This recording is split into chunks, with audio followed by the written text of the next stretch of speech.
Good morning students. आज हम आपकी बुक इंडियन इकोनॉमी भारतीय अर्थव्यवस्था के विकास का chapter number 3 liberalisation, privatisation and globalisation and अपॉर्चन, उदारीकरण, निजीकरण और वैश्वीकरण एक समीक्षा पढ़ेंगे, जिसमें हम पढ़ेंगे कि आपके क्या क्या सरकार ने नीतियां बनाई और उनका कैसे पालन किया गया। तो इसके लिए सबसे पहले हम एक परिचय जान लेते हैं कि क्या चीज थी, कि किन कारणों से सरकार को ये सब कदम उठाने पड़े। सबसे पहले हम जानते हैं कि जो हमारी भारतीय अर्थव्यवस्था थी, हमने पिछले अध्याय में भी पढ़ा है, चैप्टर्स में पढ़ा है कि जो हमारी जो गवर्नमेंट थी, हमारी जो सरकार थी स्वतंत्रता के बाद, उन्होंने मिश्रित अर्थव्यवस्था को अपनाया। मिश्रित अर्थव्यवस्था हमने पढ़ी थी कि इसमें पूंजीवादी अर्थव्यवस्था और समाजवादी अर्थव्यवस्था दोनों की विशेषताओं को अपनाया था, जिसके कारण ताकि सब लोगों का वेलफेयर भी हो सके और इकोनॉमिक डेवलपमेंट भी हो सके। लेकिन कुछ इकोनॉमिस्ट, कुछ जो अर्थशास्त्री हैं, उनका कहना है, उनका मानना है कि जो नीतियां, रूल्स और रेगुलेशन, नियम और कानून जो डेवलपमेंट के लिए उस समय बनाए गए, वो इतने सख्त थे, इतने ज़्यादा थे कि जो डेवलपमेंट हम चाहते थे हमारे देश में होना चाहिए था, उतना डेवलपमेंट और ग्रोथ नहीं हो पाया, विकास और समृद्धि हमारे देश में नहीं हो पाई, क्योंकि उन कानूनों के कारण इतने प्रतिबंध जो हमारे जो कंपनियां थी, फर्में थी, उन पे लग गया था। हाँ, ये जरूर है कि एग्रीकल्चर सेक्टर में, कृषि क्षेत्र में हम खाद्यान्न पे आत्मनिर्भर हो गए थे, लेकिन बाकी जो हमारी ग्रोथ और आर्थिक विकास है, जो कि बेसिकली इंडस्ट्रियल सेक्टर पे डिपेंडेंट रहता है मेनली, उसका इतना डेवलपमेंट नहीं हो गया। तो इसके कारण क्या हुआ कि 1991 जो विकास की जो दूसरी अवस्था थी, उसके अंतर्गत हमारे सामने विदेशी ऋण, जो फॉरेन डेब्ट है, उसके मामले में बहुत ज़्यादा आर्थिक संकट हो गया। इकोनॉमिक क्राइसिस इतना ज़्यादा हो गया कि मतलब हम जो आयात करने थे, आयात के लिए हमारे पास इतने पर्याप्त भुगतान नहीं कर पा रहे थे, क्योंकि हम जो आयात कर रहे थे वो उसका जो हमें भुगतान करना होता है फॉरेन मनी में ही करना होता है, तो वो हम कर ही नहीं पा रहे थे। हमारे यहाँ इकोनॉमिक क्राइसिस फॉरेन डेब्ट के मामले में बहुत ज़्यादा हो गए थे, क्योंकि जैसे बड़ी मेजर चीज़ें, पेट्रोलियम है, कच्चा तेल है, कोयला है, वो हम काफ़ी मात्रा में इम्पोर्ट करते थे, और उसके लिए जो है हमें विदेशी मुद्रा को रिजर्व करना पड़ता था। तो जो हमारे देश में जो विदेशी मुद्रा रिजर्व हो रहा था, वो बहुत ही 15 डेज के लिए बचती थी, और इतनी हमें आय भी प्राप्त नहीं हो रही थी, क्योंकि उस समय जो सरकार का जो कॉन्सेंट्रेशन था, ध्यान था, वो वेलफेयर की तरफ था। तो जो ऋण हम हमारे ऋण इतने ज़्यादा बढ़ते जा रहे थे कि हम उसका भुगतान करने में सक्षम नहीं हो पा रहे थे, एफिशिएंट नहीं हो पा रहे थे।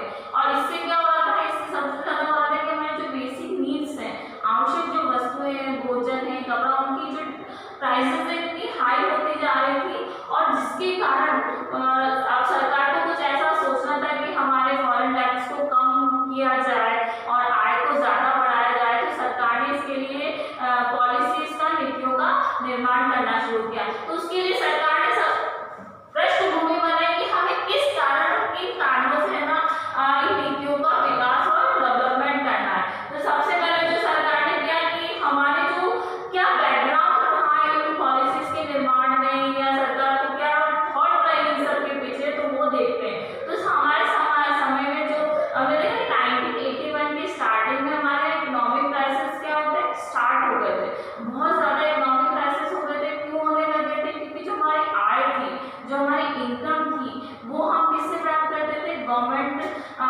जो इंडस्ट्रीज थी, सरकारी जो उपक्रम थे, क्योंकि हमने देखा कि सरकार ने जितने भी पहले जो डेवलपमेंट किया था 1950 टू 1990 के बीच में, 1950 से 1990 के बीच में, वो सरकारी नियंत्रण में थी ज़्यादा से ज़्यादा जो इंडस्ट्री थी हमारी।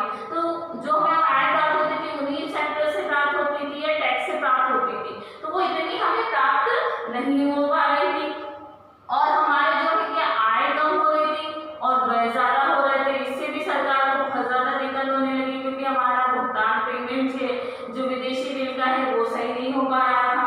और इसके साथ साथ ही ये और समस्या हो गई कि हमारे रेवेन्यू तो कम थे, उसको सरकार सोच समझ के खर्च भी कर रही थी, लेकिन क्या हुआ कि उसी समय अनएम्प्लॉयमेंट, बेरोजगारी है, पॉवर्टी है, गरीबी है, और पॉपुलेशन एक्सप्लोजन है, जनसंख्या विस्फोट की समस्या भी हो गई थी, जिससे कारण क्या है, सरकार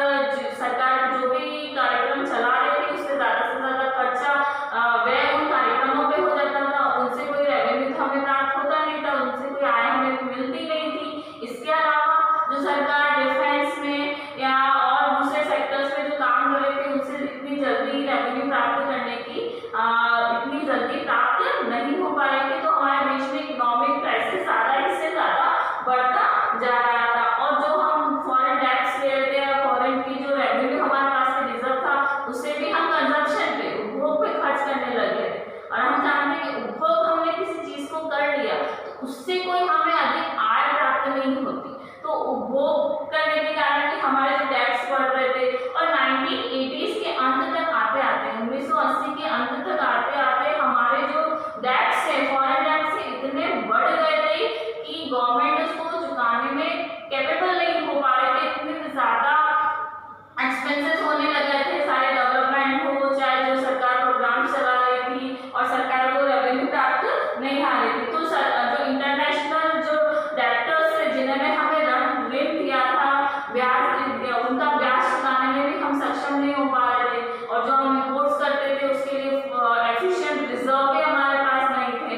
तो इससे क्या नुकसान होने लगे, तो जो नेसेसरी गुड्स है, आवश्यक वस्तुएं, उनकी कीमतों में हाई राइज हो गए थे। तो पीपल्स की कैपेबिलिटी नहीं थी, कैपेसिटी नहीं थी उनको परचेज करने की, तो उनके लिए समस्या हो गई थी।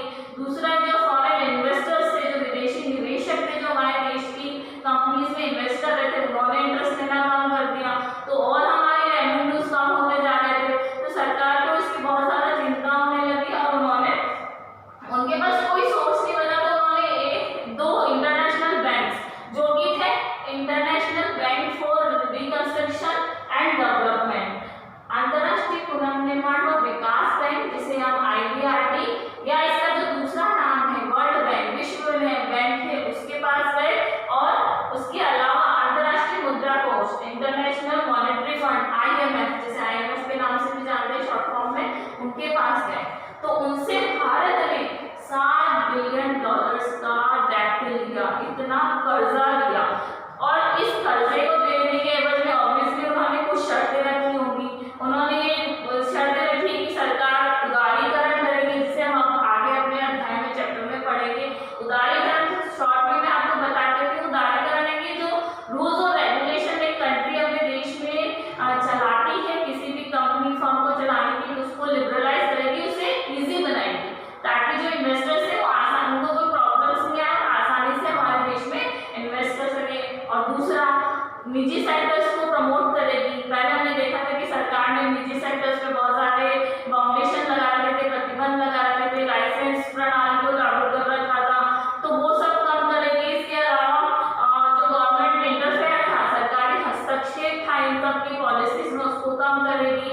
इवन दो भारत का जो दूसरे देशों के साथ जो ट्रेड था, व्यापार था, उसमें जो प्रतिबंध थे, जो कि सरकार ने पहले ही सोच के लगाए थे कि वो देश के वेलफेयर के लिए होंगे, बट वो इतने अच्छे से रेगुलेट नहीं हो पाए, तो हमारे देश में जो प्रॉब्लम्स हो गई। तो इसका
सक्षम नहीं हो पा रहे थे, तो उसमें बैलेंस ऑफ पेमेंट, मुद्रा संतुलन को, बाधाओं को दूर करना, उसकी प्रॉब्लम्स को दूर करना, और मुद्रास्फीति और जो है इन्फ्लेशन है उसकी दर को रोकना, उसको नियंत्रण करना, और सबसे ज्यादा इसका मेन मोटिव ये था, दूसरे शब्दों में हम कह सकते हैं कि विदेशी मुद्रा के भंडारों को सुरक्षित करना। मतलब हमारे यहाँ के जो फॉरेन रिजर्व्स थे, जो मनी रिजर्व्स थे, उसको ज्यादा से ज्यादा बढ़ाना, हमारे पास रखना, ताकि हम जो भी आयात करें, इम्पोर्ट करें, उसके लिए हमारे पास उसका पैसा जुटाने के लिए हमारे पास पर्याप्त धन हो सके। इसके अलावा इंटरनेशनल जो कंपटीशन है उसको एक्सेप्ट करना, ये जो थे हमारे स्थायित्वकारी उपायों में थे, स्टेबलाइजेशन मेजर्स के अंतर्गत थे, जो शॉर्ट टर्म के लिए थे। दूसरे जो उपाय गवर्नमेंट ने या इस पॉलिसी में जो सरकार ने अपनाए वो थे स्ट्रक्चरल रिफॉर्म या संरचनात्मक उपाय। ये थे लॉन्ग टर्म्स के लिए, दीर्घकाल के लिए, बहुत लंबी अवधि, जैसे हम 10 साल 20 साल बाद ऐसे लंबी अवधि के लिए हो सकते थे। इसका मेन मोटिव ये था कि जो इकोनॉमी है उसमें जो फर्म्स हैं, लोग हैं, पीपल है, उनकी एफिशिएंसी को, कुशलता को डेवलप करना। इसके अलावा और इंटरनेशनल कंपटीशन को सुधार करना, और सरकार जो, ताकि ना लोग अच्छे से अच्छे काम कर सके। तो इस सब के लिए न्यू इकोनॉमिक पॉलिसी के दोनों उपायों के लिए, स्थायित्वकारी उपाय, stabilization measure and structural reform, संरचनात्मक सुधारों के लिए सरकार ने 3 नीतियां अपनाई। सबसे पहली नीति की जो हमारे चैप्टर का नाम लिखा है लिबरलाइजेशन, उदारीकरण, फिर था प्राइवेटाइजेशन, निजीकरण, और ग्लोबलाइजेशन, जो कि हम अभी देखेंगे कि सरकार ने नीतियों में आगे क्या। अब हम देखेंगे कि जो सरकार ने 1991 की जो नई आर्थिक नीति, जो न्यू इकोनॉमिक पॉलिसी की थी, उसमें सबसे जो 3 नीतियां बनाई थी, उदारीकरण, लिबरलाइजेशन, प्राइवेटाइजेशन, निजीकरण, ग्लोबलाइजेशन, वैश्वीकरण। उसमें सबसे पहले हम देखेंगे लिबरलाइजेशन, उदारीकरण में सरकार ने क्या क्या नीतियां बनाई या क्या चेंजेस किया, इस पॉलिसी को कैसे हमारी कंट्री में लागू किया और डेवलप किया।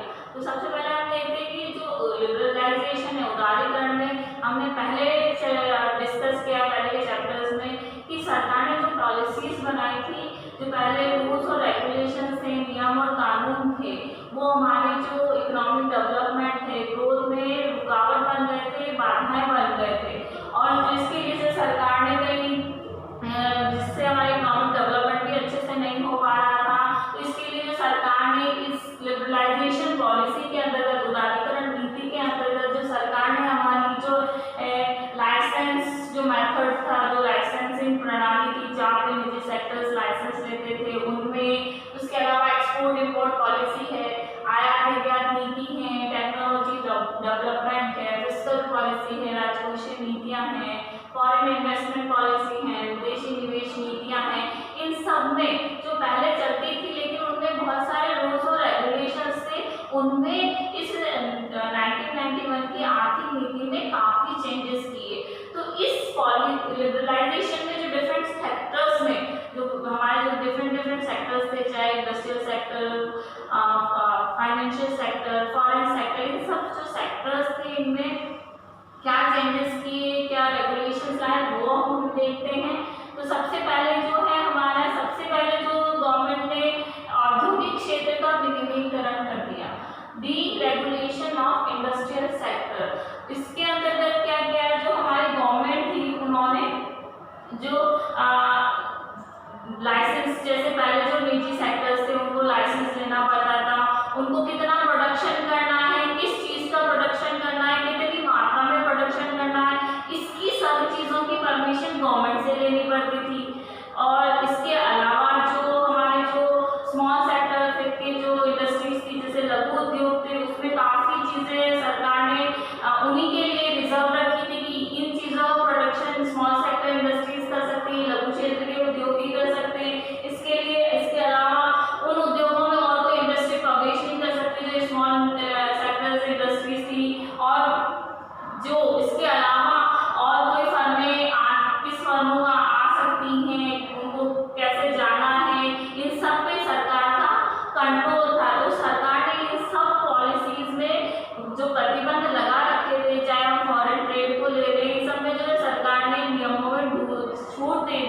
और जो इम्पोर्टेंट जो सेक्टर्स थे, जो इंडस्ट्रियल सेक्टर्स थे, इम्पोर्टेंट जो सेक्टर्स थे जिसपे सरकार का नियंत्रण होना जरूरी था, जैसे सिगरेट का हुआ, अल्कोहल का हुआ, जो हमारी इंडस्ट्रियल एक्सप्लोजन होते थे, औद्योगिक विस्फोटक होते थे, फार्मास्यूटिकल कंपनीज का होता था, या जो हजार्डियस जो बहुत खतरनाक है जोखिम भरे रसायन, हजार्डियस जो केमिकल्स होते थे, उनमें उनका सरकार पे नियंत्रण था। बाकी जो चीजें हैं उनमें सरकार ने छूट दे दी। इसके अलावा जो सरकार ने जो हमारा डिफेंस सेक्टर है, जो डिफेंस जो प्रतिरक्षा क्षेत्र है, उसमें कुछ अंश तक, सारा तो सभी चीजों में तो सरकार ने छूट नहीं दी, लेकिन कुछ सेक्टर्स में सरकार का छूट दी और कुछ सेक्टर्स में सरकार का कंट्रोल था। इसके अलावा जो रेल परिवहन है, रेलवेज है, हमारा ट्रांसपोर्टेशन है, और जो एटॉमिक एनर्जी है, परमाणु ऊर्जा है, इनमें सरकार ने अपना नियंत्रण रखा। बाकी सारी इंडस्ट्रीज पे सरकार ने लाइसेंस प्रणाली में छूट दे दी। वे अपने हिसाब से निजी कंपनियां देश में इन्वेस्ट कर सकती थी, अपनी फर्में खोल सकती थी और काम कर सकती थी। इससे क्या हुआ, और इसके साथ साथ सरकार ने जो स्मॉल सेक्टर इंडस्ट्रीज के लिए जो गुड्स, जो वस्तुएं रिजर्व कर रखी थी कि वही इनका उत्पादन कर सकते हैं, उन सभी को अनारक्षित कर दिया। मतलब सरकार ने उस पर से रिजर्वेशन हटा दिया, तो उन सेक्टर्स में भी कंपनीज आ सकती थी और ताकि प्रतिस्पर्धा हो, कंपटीशन हो। इससे क्या होगा कि डेवलपमेंट होगा, उसकी क्वालिटी में सुधार आएगा, ये सब चीजें होंगी। तथा जो प्राइस इस लाइसेंस प्रणाली में तो सरकार ने निजी कंपनियों को, फॉरेन कंपनीज को छूट दी। इसके साथ साथ जो प्राइस, जो गवर्नमेंट डिसाइड करती थी कि किस प्रोडक्ट की क्या प्राइस होगी, किस में कितनी प्राइस हम डिसाइड कर सकते हैं, उनको भी मार्केट पे छोड़ दिया। मार्केट मतलब मार्केट में जो फर्म्स थी, बाजार में जो फर्में थी, वो ही अपनी गुड्स की जो प्राइस है वो डिसाइड करें। तो सरकार ने जो इंडस्ट्रियल सेक्टर्स का विनियमीकरण किया, जो डीरेगुलेशन किया, उसमें सब मेजर जो रिफॉर्म्स किए वो थे लाइसेंसिंग प्रणाली में छूट दी। उसके अलावा जो है मार्केट प्राइस में और स्मॉल सेक्टर्स इंडस्ट्रीज में सभी में छूट दे दी, ताकि बाहर से ज़्यादा कंपनियां हमारी कंट्री में आए और हमारी जो कंट्री में जो निजी सेक्टर का, प्राइवेट सेक्टर का, वो भी अच्छे से फ्री होके काम कर सके, ताकि हम इकोनॉमिक डेवलपमेंट कर सके। इसके अलावा जो दूसरा हमारा सेक्टर था, पहला सेक्टर तो इंडस्ट्रियल सेक्टर में सरकार ने रिफॉर्म्स किए इस उदारीकरण पॉलिसी के अंतर्गत। फिर था दूसरा हमारा सेक्टर फाइनेंशियल सेक्टर रिफॉर्म, वित्तीय क्षेत्रों में सुधार किया। अब फाइनेंशियल सेक्टर्स में हमारे आते हैं मेजरली बैंक्स। जो बैंक्स होते हैं इनमें से हमारे कमर्शियल बैंक्स होते हैं, फॉरेन इन्वेस्टमेंट बैंक्स होते हैं, और विदेशी मुद्रा बाजार होता है, फॉरेन मार्केट पॉलिसीज होती है। इनके रूल्स और रेगुलेशंस में चेंज किया। इन सब में पहले क्या था, आरबीआई जो हमारा रिजर्व बैंक ऑफ इंडिया है, भारत का जो मेन बैंक है उसके जो नियम, उसने जो बैंक्स पे जो नियम और कानून और रूल्स और रेगुलेशंस लगा रखे थे, उनमें चेंज किया। पहले रिजर्व बैंक ही डिसाइड करता था कि कौन बैंक कितना ऋण दे सकता है, कितनी ब्याज दर डिसाइड कर सकता है, या उनके लिए क्या रूल्स और रेगुलेशंस होंगे, सब आरबीआई के अंतर्गत गवर्न होते थे, वो ही करते थे। लेकिन इस पॉलिसी के अंतर्गत उदारीकरण जो नीति है, उसके अंतर्गत बैंक्स के जो वर्क्स पॉलिसीज है उसमें भी काफी छूट की गई, इनका भी नियमन किया गया, कि ताकि एक जो रिजर्व बैंक था वो नियंत्रक बैंक ना होकर, क्योंकि पहले तो सारे बैंक्स में कंट्रोल करता था कि किसको कितना वित्तीय फाइनेंशियल मार्केट में छोड़ना है, कितना रिजर्व रखना है, सब पे रिजर्व बैंक का कंट्रोल था। तो एक नियंत्रक बैंक से छोड़कर सहायक बैंक, मतलब सपोर्टिव बैंक के रूप में इसने अपने रूल्स और रेगुलेशंस चेंज किए। वो अब जो इससे क्या हुआ, अब जो बैंक्स थे वो फ्रीली डिसाइड कर सकते थे कि उन्हें बैंक इंटरेस्ट रेट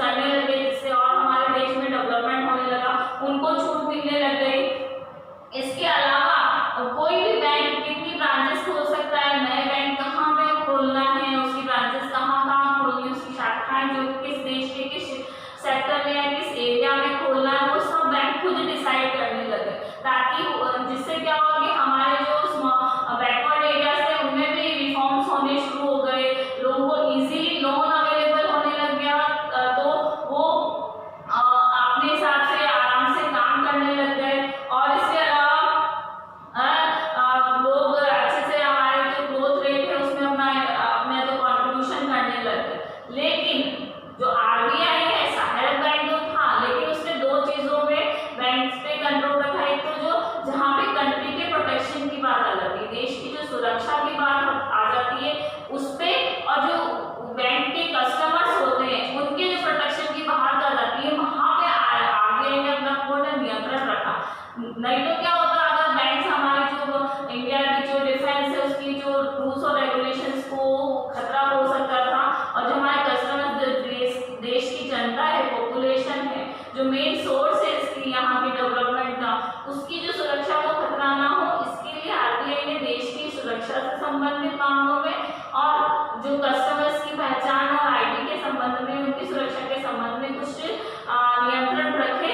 बाकी सब चीजों में आरबीआई ने उन्हें छूट दे दी थी कि उन्हें कितना क्या काम करना है, कैसे फाइनेंस करना है, कौन सी शाखाएं खोलनी है और कैसे करना है। इससे क्या हुआ है, देश में जो फॉरेन इन्वेस्टमेंट बैंक्स हैं, कमर्शियल बैंक्स हैं, म्यूचुअल फंड्स हैं और जो दूसरी प्राइवेट कंपनीज थी जो इन सेक्टर्स में काम करती थी, उन्हें हमारे देश में फ्रीली आने की अनुमति मिल गई और हमारे देश में इन सेक्टर्स में काफी रिफॉर्म्स करने शुरू कर दिए। अब यहाँ का जो लिबरलाइजेशन हुआ है, जो थर्ड रिफॉर्म सेक्टर था वो टैक्स रिफॉर्म सेक्टर था, कि कर व्यवस्था में किस प्रकार के सुधार किए गए। तो जो सरकार की टैक्सेशन पॉलिसी थी या गवर्नमेंट एक्सपेंडिचर पॉलिसी थी, जिसे कंबाइंड रूप में, सामूहिक रूप में फिस्कल पॉलिसी भी कहा जाता है, उसमें काफी चेंजेस किए गए। इसके लिए जो हमारा टैक्स सिस्टम था, जिसे 2 टाइप्स में डिवाइड किया गया था। तो सबसे पहला हमारा टाइप्स ऑफ टैक्सेस थे डायरेक्ट टैक्स। डायरेक्ट टैक्स या प्रत्यक्ष कर वो होते हैं जो कि डायरेक्टली हमारी इनकम पे, जो हमारे आय होती है उन पे लगते हैं या इंडस्ट्री सेक्टर्स पे लगते हैं, उन्हें डायरेक्ट कर कहते हैं।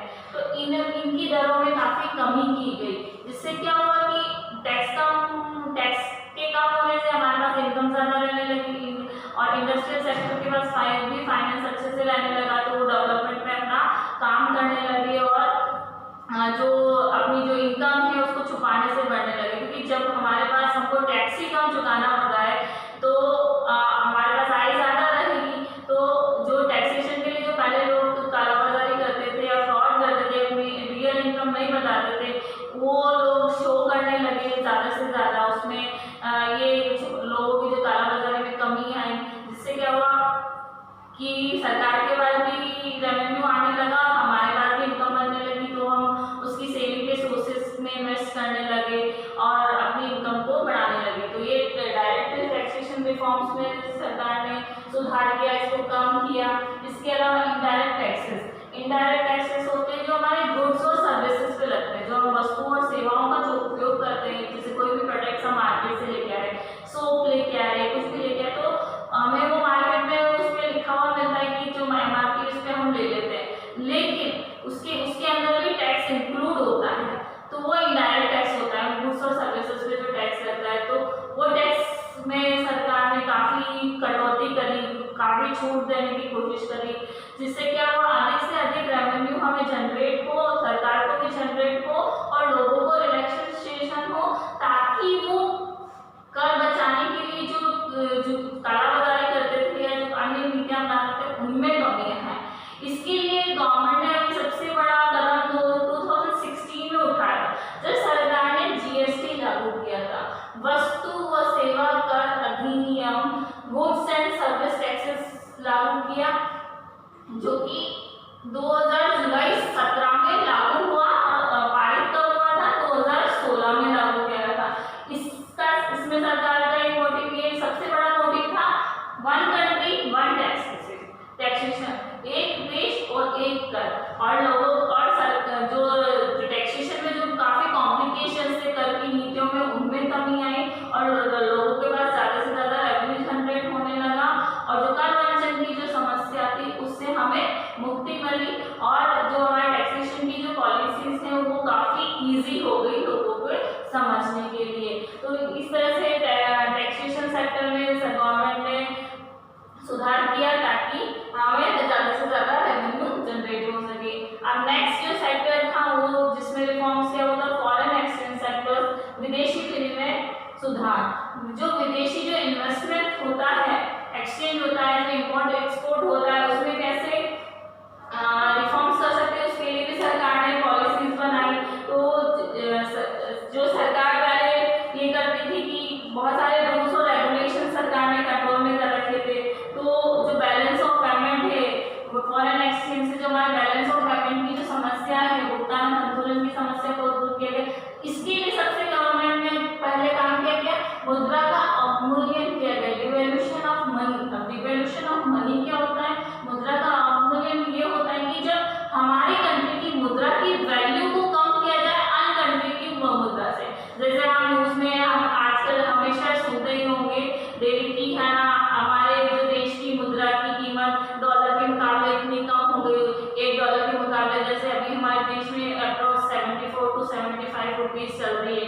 तो हमारी क्या वैल्यू ऑफ मनी कम हो गई, हमारी मुद्रा का मूल्य कम हो गया।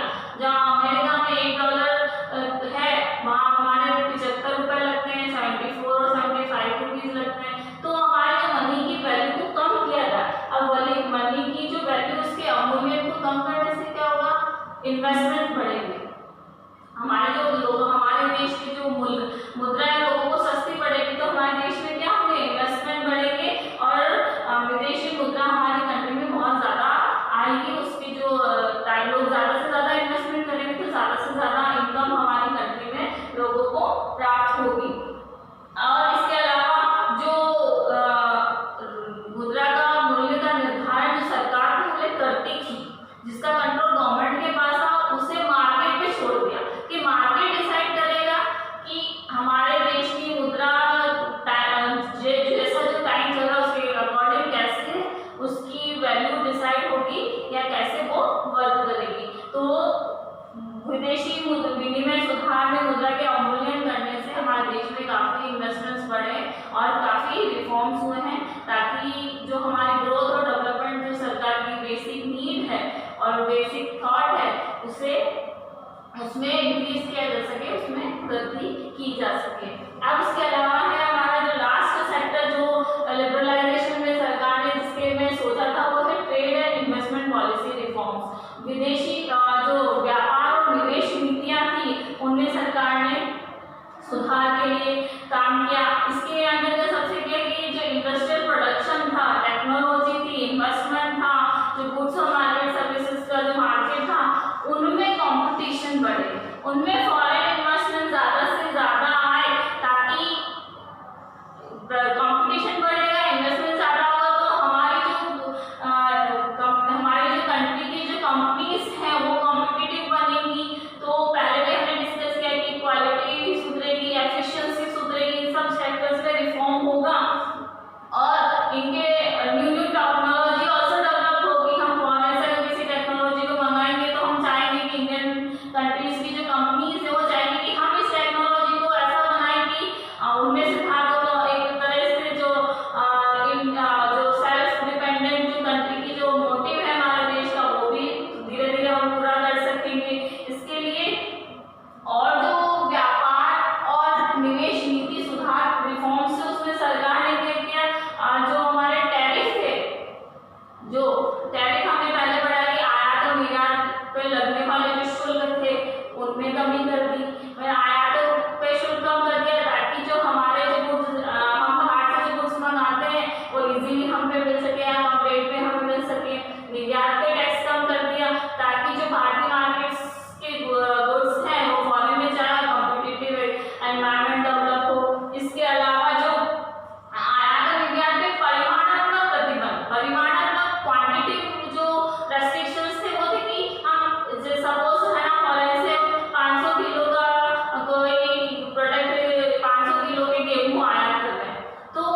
उनमें कंपटीशन बढ़े और उनकी प्रोडक्टिविटी में सुधार हो। तो अगर अब हमने देखा कि उदारीकरण के अंतर्गत सरकार ने किन किन सेक्टर्स, इंडस्ट्रियल सेक्टर्स में, फाइनेंशियल सेक्टर्स में टैक्स